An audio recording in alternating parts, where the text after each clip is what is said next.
Sally Fuhrmeister with the Marcus Autism Center. And I'm Tracy Thompson with the Marcus Autism Center.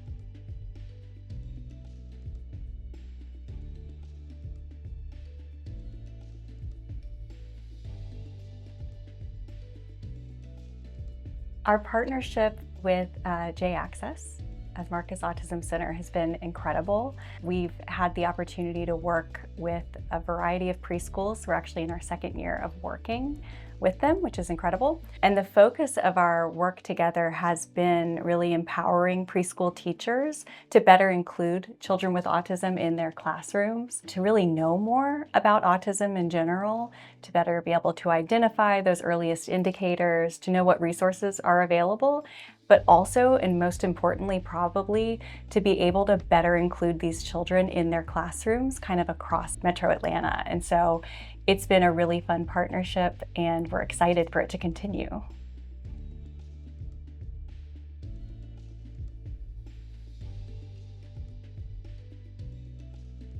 We find that teachers, most of them are coming in with some understanding of autism. Many of them have family members, their own children, they know people in the community with autism, but really understanding autism in the classroom is, I think, what makes our partnership different. And we're really helping them to understand autism in the context of the classroom and why it may be affecting behaviors, and giving them strategies to really reframe and understand the children's development in that context.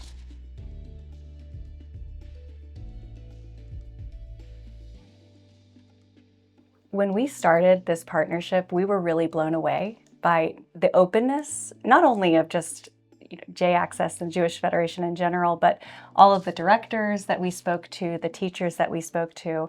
There was an openness just from the start to support children, and a curiosity of kind of, how do we do this? We want to do this, but we're just not really sure exactly how. And what we found is that, and really what we practice, is that when we focus on what teachers are already doing, you find that they're already doing so much to support neurodiverse children in the classroom. And so our job as trainers and as coaches was really to help teachers just identify what they're already doing. They're already doing so much. And just to know when to maybe transfer that support to a different time of the day, turn up the volume on that support a little bit as needed, and really just kind of focus on building up those strengths, but always focused on celebrating what the teacher's already doing. We've definitely seen an increase in our coaching sessions and confidence with some teachers who having, like Sally said, this idea of having some validation. Because teachers oftentimes, you don't need a specialized degree to necessarily understand that a child's development is not where you think it should be. And so our job is not to diagnose it, but to really look at, like, where can we support this child? And your instincts are right. And so I think it feels very validating for teachers to have somebody else to talk to and say, I've kind of had this feeling and I kind of feel like maybe I need to do this. And I think that really gives them that extra boost and confidence as well. Yeah.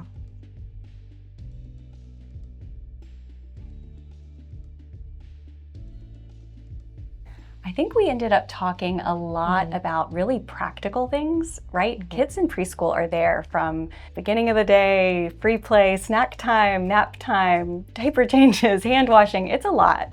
And so we focused a lot on practical strategies of the day, things like helping children to manage their emotions through tough transitions like diaper changes or hand washing or nap time.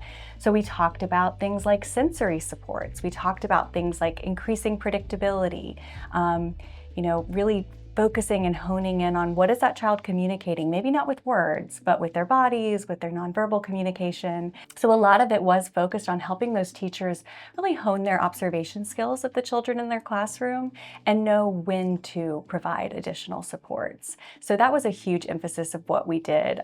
Depending on the day, a child might need certain supports and they might not need it the next day in the same way. But that's because human beings are that way. And so really helping teachers to better hone those observation skills, I think, was hugely helpful in them being empowered to know when supports need to be implemented.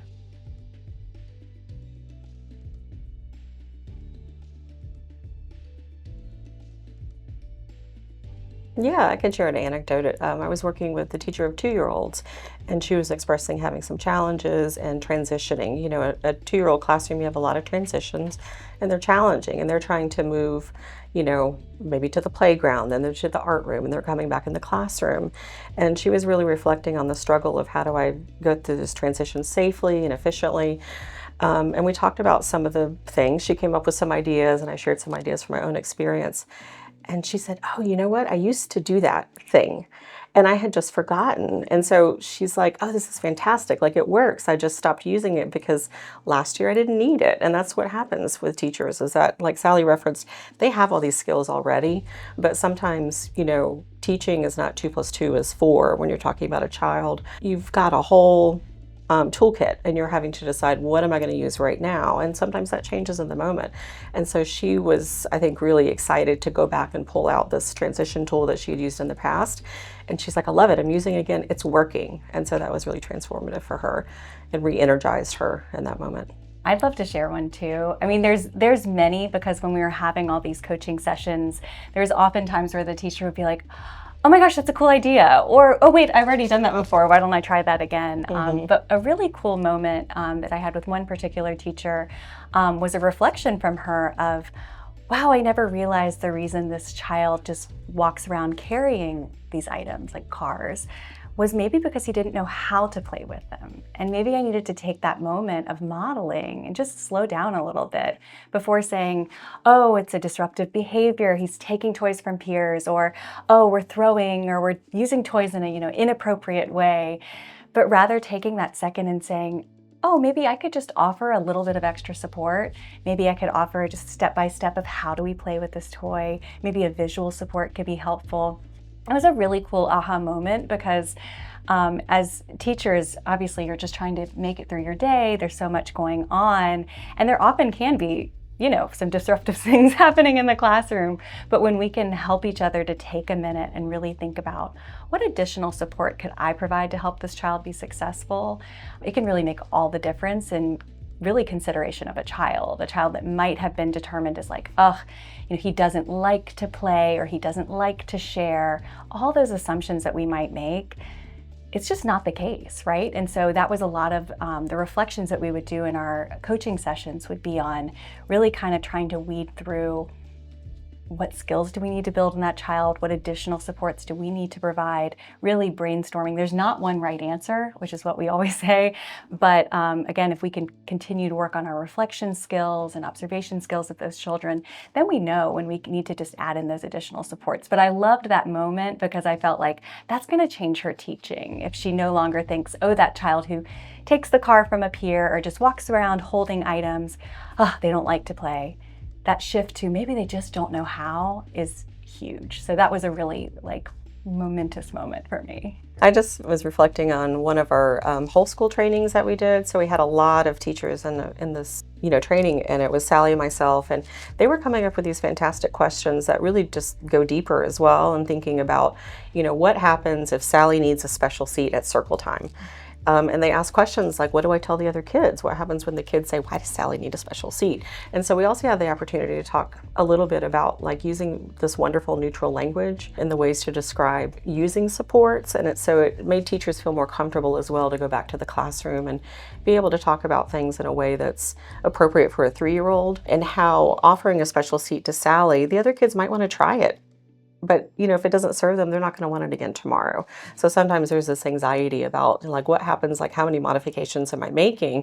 And is this for everybody? And the reality is that children take what they need out of something.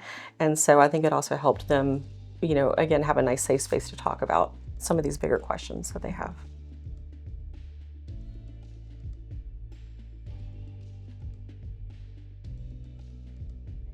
I think there was just little tweaks. Again, our focus of the coaching was, like I've said before, is really helping them to hone those observation skills and notice the supports that they're already using. And so I think what we noticed really was just small additions. Like, for example, a teacher who maybe gave a 5-minute warning before their transition was about to happen. Maybe they added like a bell or some sort of sound to really further add the predictability of that. Or maybe they have a specific circle time routine that they always do the same sequence of songs, but perhaps they added a movement activity at the beginning of circle time in order to kind of fill the sensory cups of the kids who are coming to circle time and make it even more predictable of where the children are supposed to be. So things like adding timers, we supported teachers in adding visual support. So I absolutely love making visual supports. It's an interest of mine. And so we have many from our work in the Samsky preschool that we've worked at for years. We took those supports, shared them with them, and then again allowed them to kind of really individualize it for their own classrooms. But those supports for things like predictability, modeling play, social engagement, those were the biggest things. But again, it was about tweaking what they were already doing in their classrooms and just adjusting it slightly. Like Sally referenced, we help teachers make visuals or customize visuals for the classroom, things like that. But we do have a lot of conversations with teachers about the physical environment. So thinking about room arrangement, lighting, sound at circle time, and really help them reflect and walk through kind of with like a fresh pair of eyes. Sometimes something that's, but perhaps going wrong in circle time is just a matter of putting your chair in a different position and removing the obstacles. So environmental kind of planning is something else that we talk about as well with teachers.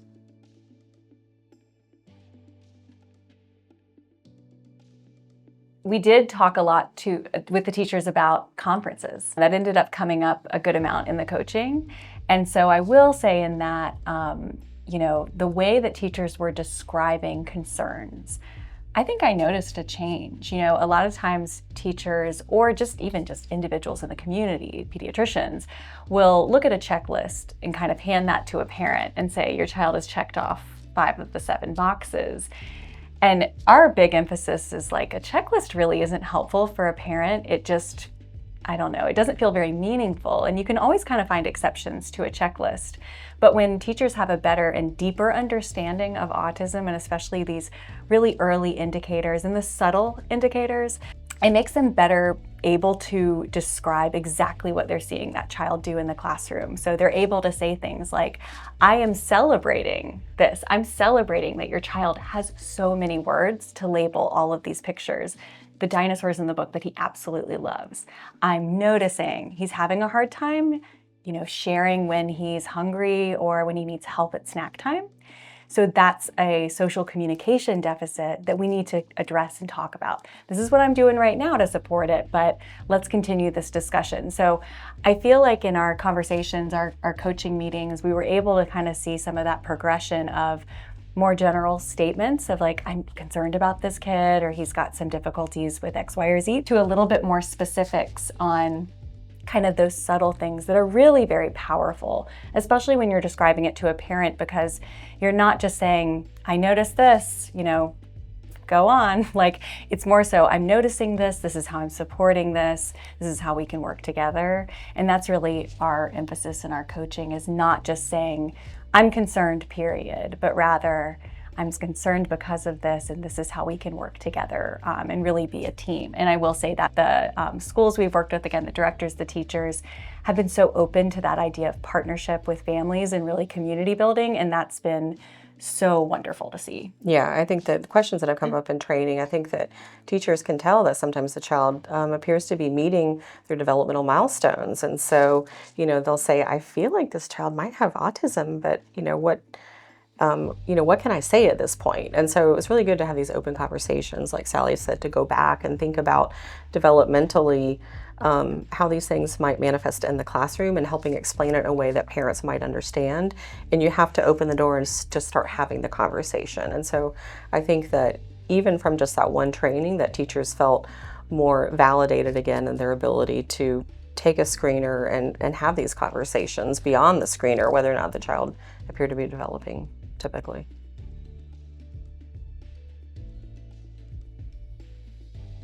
Well, when we arrived with this project, again, we were greeted with open arms. Directors, teachers, the Federation in general, JAccess, just could not be more open to this idea of we want inclusion in our classrooms. We want to better support children. We just don't really know how to right now. So let's work together to do that.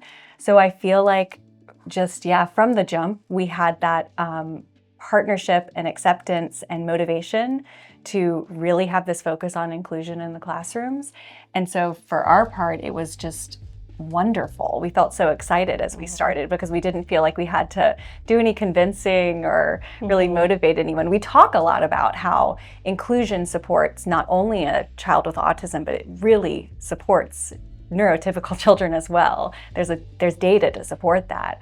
And we certainly shared it, but we had a captive audience who was already like, no, we're here. We want to do this. Let's just work together to make it happen. Yeah, it can be tough professionally to be vulnerable and say, I'm a professional and I don't know what to do right now. It's been fantastic to work with people who were open and wanted to ask these tough questions and understand that we were speaking from experience, but that we were here to really share and commune and we're not coming in with an expert model and taking notes and telling you what you're doing wrong. We're telling you what you're doing right and then giving you the context to continue down that path in a way that makes you feel better about it and really giving that grounding and understanding, again, autism in the classroom. So I think that that's been part of what was successful is that everybody's open. We had a training at 7 o'clock at night. We had 18 teachers log on at 7 o'clock at night, and they were engaged. They had questions. The next day, the director shared that they came into work and they had questions. They had comments, and that was talk about validation, a 7 o'clock meeting. So I think that these classrooms are really bringing it, and we're happy to meet them.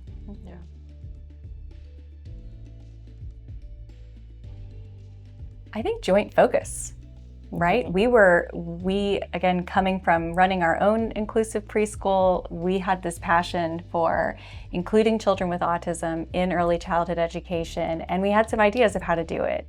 And then in partnering with JAccess, again, they came to the table like, we really want to do this. The directors came to the table. We are motivated to do this, and teachers as well.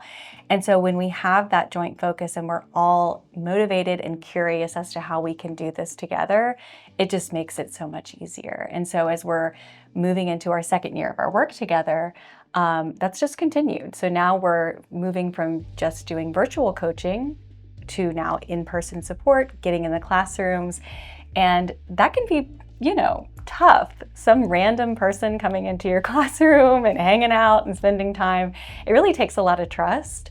But we've been just welcomed with open arms. It's such a joyous experience. I think that we work really hard to be collaborative and non-judgmental because we've been in the early childhood space for so many years now. We both know that it's a place that you make a lot of mistakes, you get very messy, no one has the right answer to anything. And so we try to coach from that standpoint. And so I think that's made it successful as well, because we're not coming in with, Tracy always says, like, coming in with our clipboard and judging you. Like, we're never going to do that because that feels horrible. We more so come in with questions and curiosity ourselves, and then just this idea of how can we work together. And so it really, in that way, I think has just been a really positive experience, certainly for us, hopefully for everyone.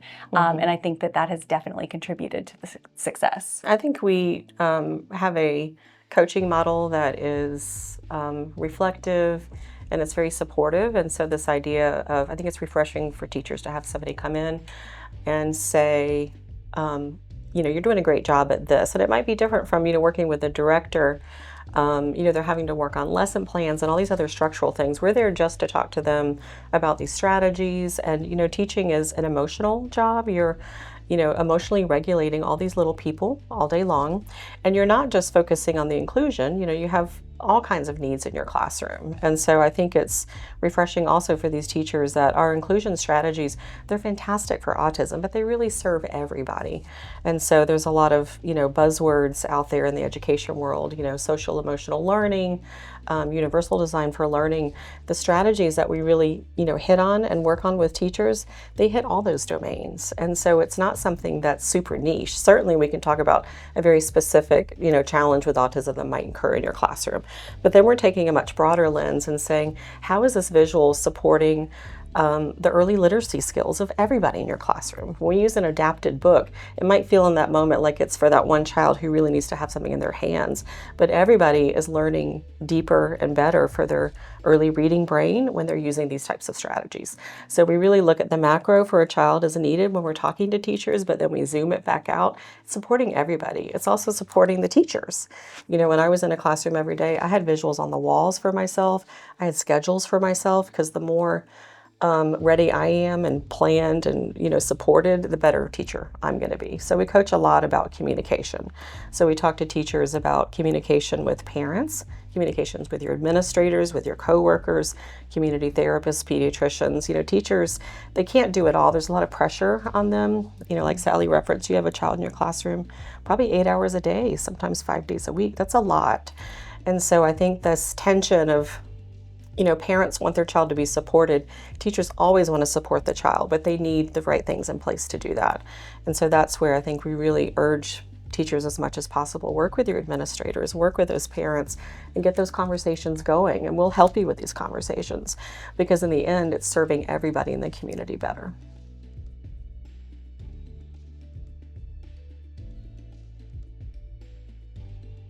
I see this continuing to grow. I mean, I think that when it comes to children being included in their religious community, the idea of really supporting teachers, Jewish educators, and beyond on what are those specific strategies, whether it's things like identifying and supporting families through things like getting a diagnosis or getting different therapies in place, or things like just being in the classroom and what that looks like, going to synagogue, all of those things, and knowing how to best support that child and have them feel included and really get them to have a part of their religious identity. It's just so hugely important. And the success that we've seen with the teachers being able to implement strategies, adopt new ideas, what we've said before, you know, turn up the volume on some of the supports that they're already using, I just see that continuing to grow. I see that something as, you know, very much usable by any teacher in the community, right? Because we work so much on what teachers are already doing. We use a strength-based approach. That's something that can only grow. And so I think in that, I just see very positive things for the future.